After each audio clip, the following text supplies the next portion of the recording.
Fallout 4 is a video game that frustrates me to death. It's a game that got some things right, but struggled severely in areas such as dialogue, story, and factions, which ultimately kept it from reaching its true potential. However, imagine for just a second if Fallout 4 had nailed everything to the fullest extent. This notion of an idealized Fallout 4 is something that can never actually happen, since of course the game is already out. Nonetheless, it's still a discussion worth having, as it allows us to better identify some of the problems with the game and sheds light on how Fallout 5 could be better. So that, in a nutshell, is why I'm here today to tell you all what I think Fallout 4 should have been. To begin with, Fallout 4 should not have had a voiced protagonist, as it reduced immersion and also sucked up too many resources, which ultimately resulted in shallow quests. As such, the ideal Fallout 4 will return to the 3 and New Vegas system of dialogue. Next, the dialogue in Fallout 4 lacked meaning at times, which is also something that needs addressing.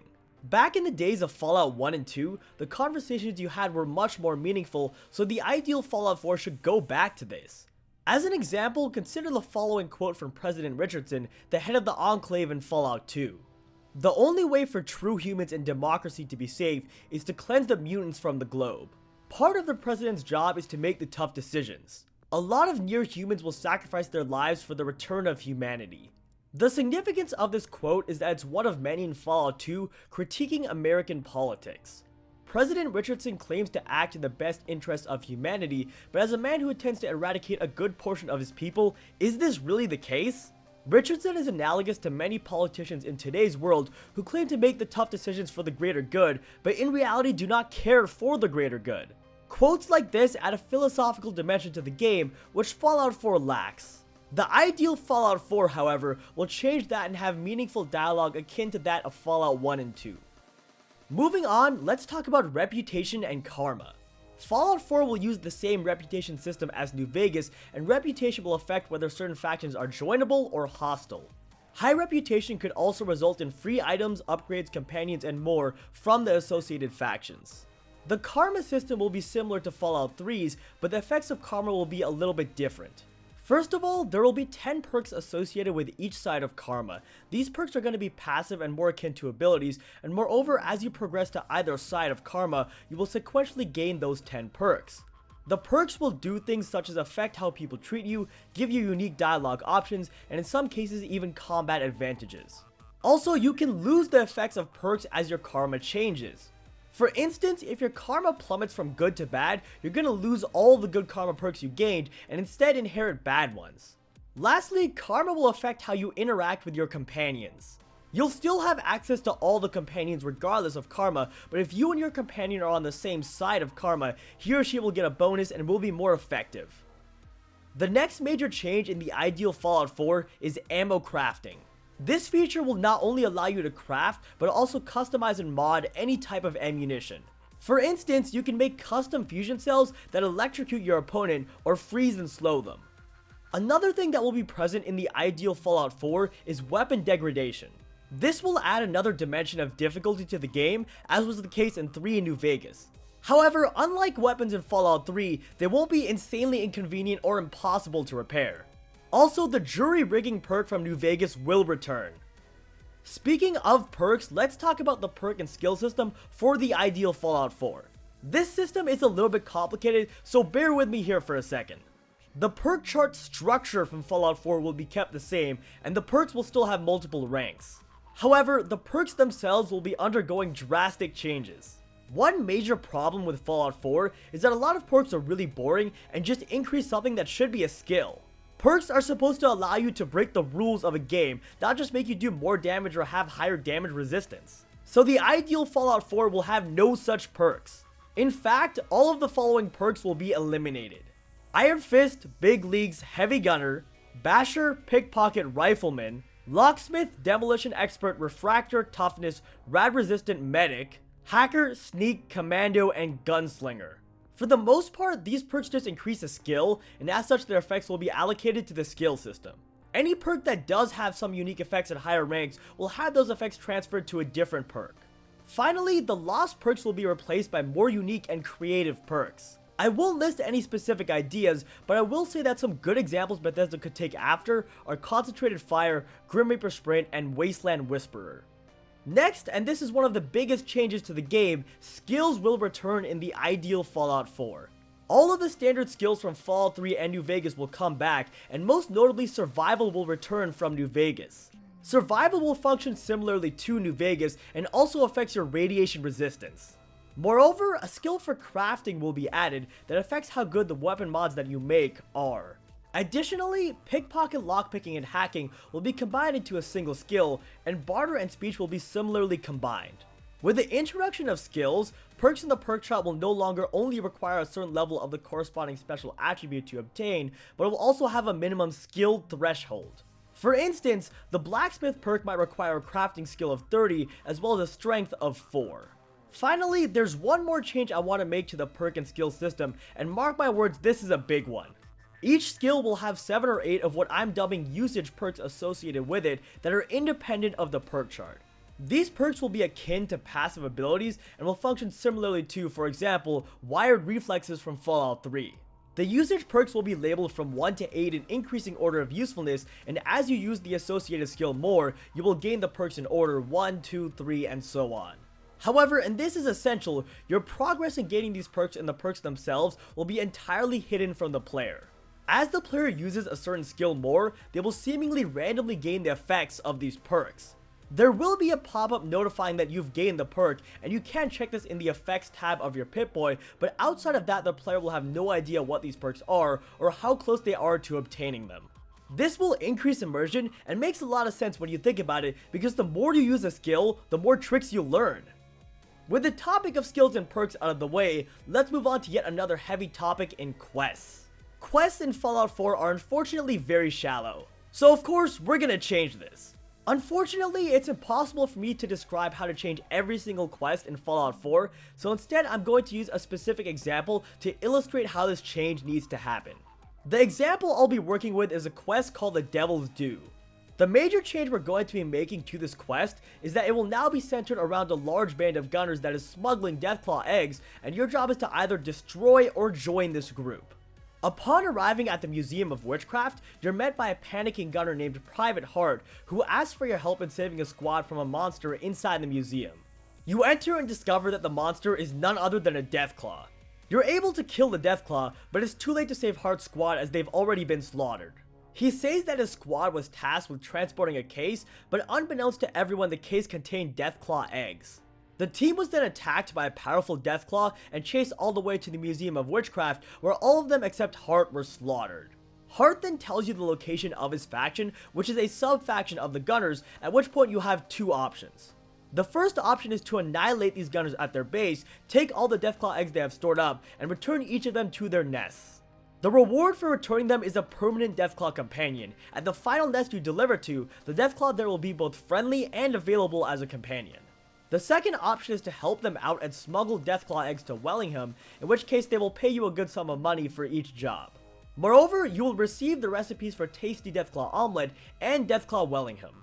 Taking one of these exclusive options will complete the quest. We took the original concept of the quest and dove far deeper into it, creating a much more entertaining experience. The quests in Fallout 4 should be modified so drastically that they take considerably longer to complete, have more consequential rewards, significantly higher entertainment value, and much more at stake in general. This is a lot to ask and much easier said than done, but I've seen Bethesda do it countless times in the past, so they're certainly capable of it. Next, let's talk settlements. This is going to be a really controversial decision, but the ideal Fallout 4 is not going to have a settlement system whatsoever. And that's not because I didn't enjoy settlements, because I actually like them quite a bit. No, the problem with the settlement system is that it was far too taxing for Bethesda to create. There are tons of indications that they really struggled with it, which not only made the game shallower than it could have been, but also potentially delayed its release time. I think the settlement system would be something more viable for, say, Fallout 5, since they're going to have much better developer tools at their fingertips when they make that game. At the time they made Fallout 4 though, I just questioned whether the settlement system was a little bit too ambitious. Everything I've described so far, and especially what I'm about to describe, is far too taxing for Bethesda to do alongside a settlement system, so we are sadly going to cut this feature out from the game to make room for other features. The final and most important topic I'd like to discuss is the factions, a topic that will also tie in with the main story of Fallout 4. A quick disclaimer, what I'm about to propose is insanely ambitious and might be unfeasible due to complexity and potential lore contradictions. However, the important thing isn't the specifics, but rather the general idea. The bottom line is the factions in Fallout 4 can be boring at times, and the fact that they're all involved in the same storyline limits the breadth and the depth of content. In a nutshell, the following changes attempt to remedy this problem. Let's start off with the Minutemen, who are gonna get a complete makeover. The first change is that they're no longer a ragtag group struggling to rebuild, but rather an already established military superpower. When you rescue Preston Garvey, he takes you directly to the Minutemen General at the castle. This is a huge fort that is a far cry from the rundown structure we all know in Fallout 4, and has a massive high-tech underground area. The General is a man obsessed with absolute justice, to the point where any citizen who commits even a petty crime is severely punished by the Minutemen. Moreover, the Minutemen have people stationed at all major cities where they essentially act as tyrants, forcing their ideal of absolute justice on the people. The Minutemen's philosophy is to punish any evil act, no matter how minor the offense. More on the Minutemen in a second here, but for now let's move on to the Institute, who will be relatively unchanged. One minor change we are going to make though, is that you'll be able to discover the Institute earlier and without the help of any other factions. In fact, if you try to use the other factions, they'll pretty much immediately shoot you down, meaning you've got to find it on your own. Moreover, the Institute is the polar opposite of the Minutemen. They're willing to commit evil acts if they believe that in the end, the Commonwealth will benefit. Stuff like killing, kidnapping, and experimenting on people is perfectly fine, so long as it's for the greater good. Now, because the Minutemen and Institute are polar opposites, the faction storylines for them will involve a war between the two. Instead of having a single main quest with all four main factions involved, we're going to have two entirely separate main quests, each involving a different pair of factions. Certain story elements will be preserved, such as your initial meeting with Preston Garvey, finding your son as leader of the Institute, etc., while other minor elements may be tweaked to fit the storyline. Finally, instead of simply nuking one faction or the other, the end to this war will involve a large-scale invasion of either the Institute's or the Minutemen's headquarters. It'll be a climactic battle similar to Raven Rock from Fallout 3, but of an even greater magnitude, and the ending will involve you either confronting the General of the Minutemen or your own son. Moving on, let's talk about the Brotherhood. One big change to the Brotherhood is that they're no longer going to be hostile towards the Institute. The Brotherhood actually respects the Institute's technology to some extent, and they aren't enemies just for the time being. Additionally, even if the Brotherhood wanted to wage war against the Minutemen or the Institute, they wouldn't be able to, since they're facing a much larger threat from the final faction of Fallout 4, which by the way is not the Railroad. In what's perhaps the most major change yet, the ideal Fallout 4 will completely do away with the Railroad, preserving certain characters and sending them to other factions, but otherwise dissolving the faction.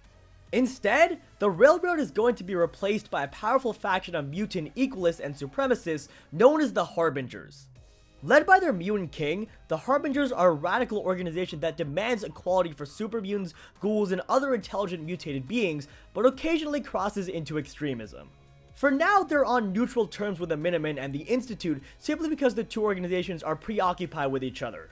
Moreover, the Harbingers accept some non-mutant recruits, and as such you will be allowed to join. However, at a certain point in the story, you're going to be asked to demonstrate your allegiance by carrying out a certain quest for the organization. Alternatively, the Harbingers have a method that successfully turns humans into ghouls, so you can prove your allegiance by turning yourself into a ghoul. With this in mind, the second faction storyline will involve a war between the Harbingers and the Brotherhood. The penultimate quest will involve assassinating either Maxon or the Mutant King alongside a small team. And the final quest will entail an invasion of either the Harbinger stronghold or the Pridwin, after which one of the factions will be permanently defeated. After the two faction storylines are completed, there will be minor skirmishes and a lot of tension between the two remaining factions. However, both are in a far too weakened state from their previous campaigns to enter into total war with one another at this point. Instead, the war between them will take place in a future DLC called the Three-Pronged War DLC. But before I can describe that, there's one more variable I need to discuss in the presence of a fifth faction, the identity of which is none other than the Enclave. Or rather, remnants of the Enclave who call themselves the Neo-Enclave. The Neo-Enclave's base is out in the glowing sea underneath the abandoned shack. You can meet the Neo-Enclave early in the game, at which point they'll only be a ragtag group of individuals. The leader of the Neo-Enclave is an old admirer of President Richardson, the Enclave leader from Fallout 2. He's incredibly condescending towards the Enclave led by Colonel Adam and President Eden at Raven Rock. You can join the Neo-Enclave at any point in the base game, but things won't really ramp up until the Three-Pronged War DLC begins. In this DLC, you'll start off by rebuilding the Enclave in earnest, should you choose to side with them. This will involve investigating various parts of the Commonwealth, as well as making a trip out to Chicago, a place we know the Enclave currently has a presence in order to get your hands on superior technology. Once this superior technology is prepared, the Neo-Enclave will attack both of the remaining factions, which will break the tension between them and result in a three-pronged war between all the remaining factions. In this war, you must side with one of the three factions and lead them to victory. Once you lead this faction to victory, only then can you become its leader. There will be non-radiant quests to carry out after you become leader, and being in this position will have benefits such as free weapons, ammo, and even more on a very grandiose scale. The way this DLC is structured is such that it's not some sort of side event, but rather continues the main story on a very large scale and would ideally make for one of the more intense Bethesda DLCs that we've ever gotten.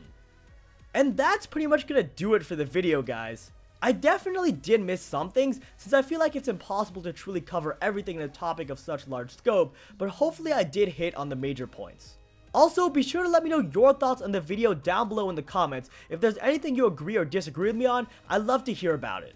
Otherwise, I hope you all have an awesome rest of your day, and I will see you in my next video.